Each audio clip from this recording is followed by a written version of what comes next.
audio jungle.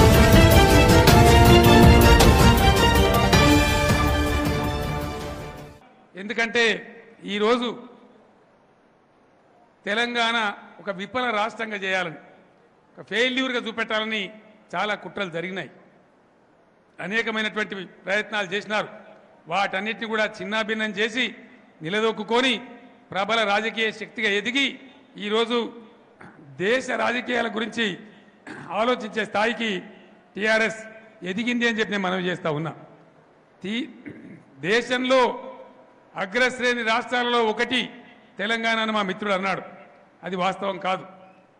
అగ్రస్థానంలో ఉన్న రాష్ట్రం తెలంగాణ ఈ దేశంలో అని చెప్పి రుజువు చేసిందని చెప్పి నేను మనవి చేస్తా ఉన్నా.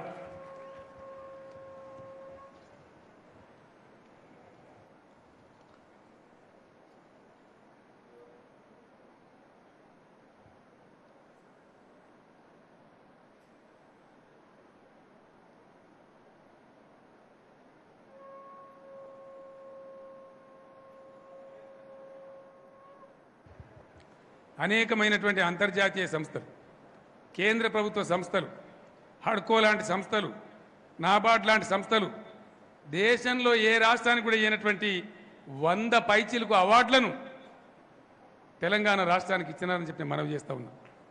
మిషన్ కాకతీయ, మిషన్ భగీరథ అపురూపమైనటువంటి ఆవిష్కరణలు. ప్రపంచమే యుఎన్డిపి, వరల్డ్ బ్యాంక్, WMFతో అద్భుతమైనటువంటి పరిస్థితులలో ఈ అంశాలు, ఈ పథకాలను పొగడమే కాదు ఇతర రాష్ట్రాలు కూడా ఫాలో కాండి అని చెప్పి నీతి ఆయోగ్ ఇతర రాష్ట్రాలకు లేఖలు రాసినటువంటి సందర్భం. వీటన్నిటిని విస్మరించి అవాకులు చెవాకులు పేరేటువంటి వాళ్ళు స్థానికంగా ఉండేవాళ్ళు ఉన్నారు. వాళ్ళు పాపం వాళ్ళకి అంతకంటే అలవాటు లేదు. ఇంతకుముందే పెద్దలు కేశవరావు గారు, మిత్రులు వినోద్ కుమార్ గారు, పార్టీ ప్రధాన కార్యదర్శి బండి రమేష్ గారు అందరూ కలిసి మీ ముందు తీర్మానం పెట్టినారు. అద్భుతంగా మీరందరూ కూడా జాతీయ రాజకీయాలలో టీఆర్ఎస్ ప్రభావశీలమైనటువంటి క్రియాశీల పాత్ర పోషించాలని చెప్పి మీరందరూ కూడా నాకు ఆ అధికారాన్ని కట్టబెట్టి నా మీద నమ్మకం ఉంచి మీరందరూ ఆ బాధ్యతను నాకు అప్పగిస్తూ తీర్మానం చేసినారు. తెలంగాణ రాష్ట్రం తెచ్చుకున్నాం, సంతోషం.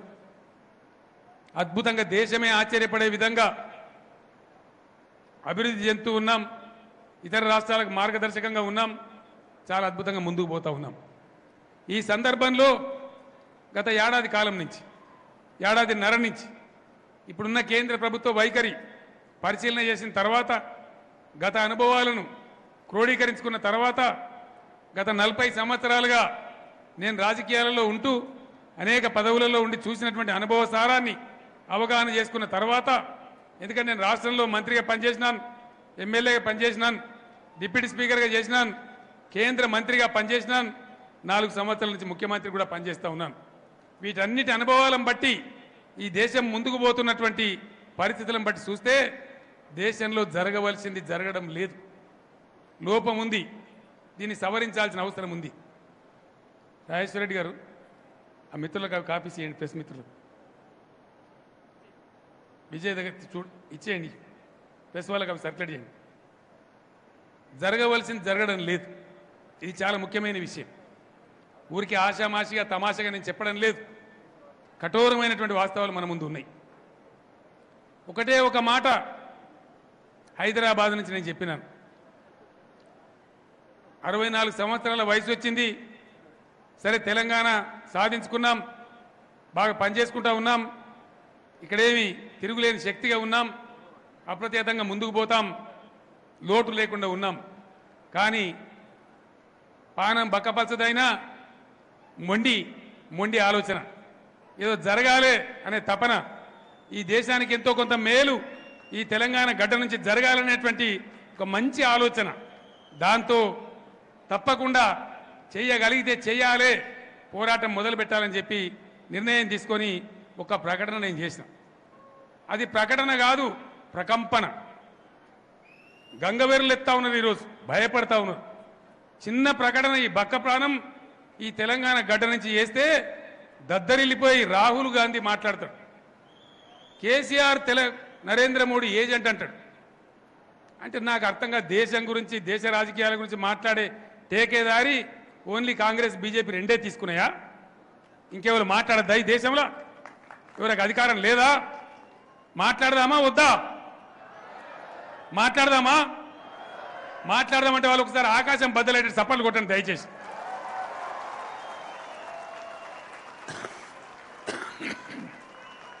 కెమెరాలు జర చూపెట్టనే దయచేసి. భారతదేశానికి అర్థం కావాలి హైదరాబాద్ తెలంగాణ ఏమంటుందో.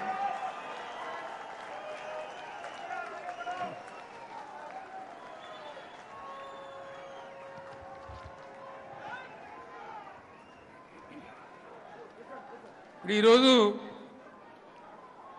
కాంగ్రెస్ అధ్యక్షుడు రాహుల్ గాంధీ అంటాడు కేసీఆర్ నరేంద్ర మోడీ ఏజెంట్ అని.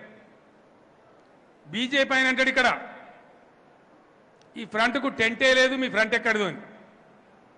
టెంటే లేపాయి అంత భయం ఎందుకు నాకు అర్థం కాదు. దాని కదా వణుకుడు ఎందుకు? మా ఫ్రంట్కి ఇంకా టెంటే లేకపోయా. భయం కేసీఆర్ మొండి కదా, ఒకసారి ఎత్తితే జెండా దించాడు కదా, 600 అయినా సరే వెనకకు మర్రి చూడాడు కదా, అది భయం. ఈరోజు నేను మిత్రులారా బాధతో మనవి చేస్తా ఉన్నా. ఈ దేశంలో పుట్టినాం కాబట్టి తప్పకుండా ఈ దేశం బాగుపడాలి. మన వంతు పని మనం చేయాలి, కంట్రిబ్యూట్ చేయాలి. ఆకాశం భూమి ఒకటి చేసైనా సరే, 600 అయినా సరే, ఏమైనా సరే తప్పకుండా ఈ దేశం బాగు కోసం ఈరోజు మీరు ఇచ్చిన స్ఫూర్తితోని భగవంతుడు నాకు ఇచ్చిన సర్వశక్తులు పోరాడుతా ఎట్లయితే తెలంగాణ నిజం చేసి చూపించిందో ఈ దేశానికి మంచి దారి కూడా చూపెట్టడంలో తప్పకుండా తెలంగాణ బిడ్డగా మీ ప్రతినిధిగా మీ యొక్క గౌరవాన్ని పెంచుతా అని చెప్పి నేను మనవి చేస్తా ఉన్నాను. ఎవరికి భయపడే అవసరం లేదు, దేనికోసం మడమ తిప్పే అవసరం లేదు. ఖచ్చితంగా ముందుకు పురోగమిస్తాం. ఏంటండి వీడియో నచ్చిందా? అయితే ఓ లైక్ వేసుకోండి, లేదంటే ఓ కామెంట్ చేయండి. ఎప్పటికప్పుడు మా వీడియోస్ చూడాలంటే సబ్స్క్రైబ్ చేసుకోండి.